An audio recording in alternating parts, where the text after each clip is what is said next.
নমস্কার বন্ধুরা, little home ডায়েরির তরফ থেকে আমি মানা চলে এসেছি নতুন আরেকটি রান্নার রেসিপি নিয়ে। তা হলো ওল চিংড়ি।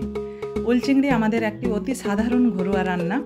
এটি করার জন্য কি কি লাগছে তা আমি আপনাদেরকে বলে দিচ্ছি।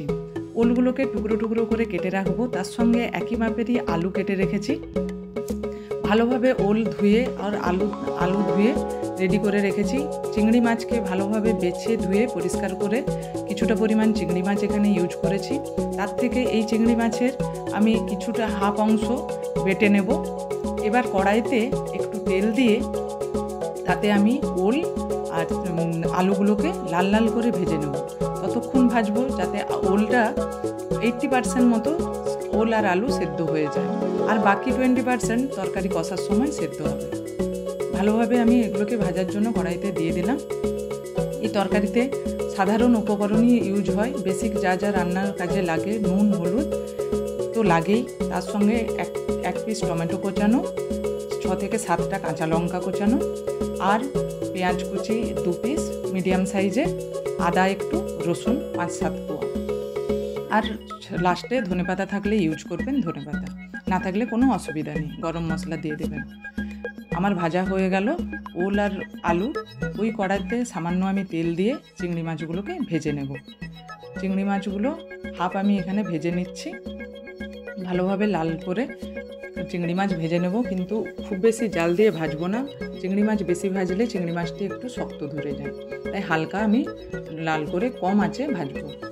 1.5 থেকে 2 চামচ মতো আমি এখানে তেল ইউজ করছি পেঁয়াজটি ভাজার জন্য, আর মশলা কষবে এই তেল দিয়েই। এই 1.5 চামচ তেলের মাধ্যমেই আমি রান্নাটি পুরোটা কমপ্লিট করব।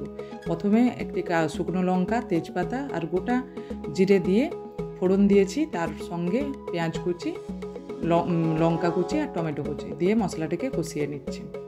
ভালোভাবে কষাবো, টমেটোও গলে যাবে। সঙ্গে একটু নুন দিয়ে দেবো আন্দাজ মতো। তার সঙ্গে একটা সাইডে একটি বাটিতে আমি কিছুটা জলে 1 চামচ হলুদ গুঁড়ো, ধনে গুঁড়ো, জিরে গুঁড়ো গুলে রেখেছি। আর এই মশলার সাথেই আমি আদা আর রসুনের পেস্টটি দিয়েছি, আর যে চিংড়ি বেটে রেখেছিলাম সেই চিংড়ি বাটা মশলার সঙ্গে কষিয়ে নিচ্ছি। এরপর কষানো হয়ে গেলে এই জল যে হলুদ আর জিরে গুঁড়ো, লঙ্কা গুঁড়োর যে করে রেখেছিলাম সেই জলটা দিয়ে দিলাম। জল দিয়েও কিছুক্ষণ কষাবো, 2 থেকে 3 মিনিট। তারপর ওল আর আলু একসাথে কষিয়ে নেব।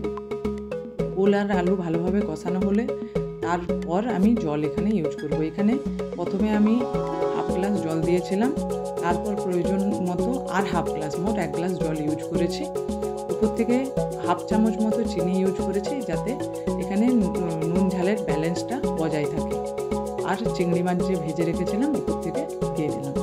আমার রান্না যদি আপনাদের ভালো লাগে তাহলে চ্যানেলটিকে সাবস্ক্রাইব করে রাখবেন নিত্য নতুন রান্না পাওয়ার জন্য, আর নিকটস্থ আত্মীয় পরিজনের সঙ্গে শেয়ার করে দেবেন রেসিপিটি। ধন্যবাদ।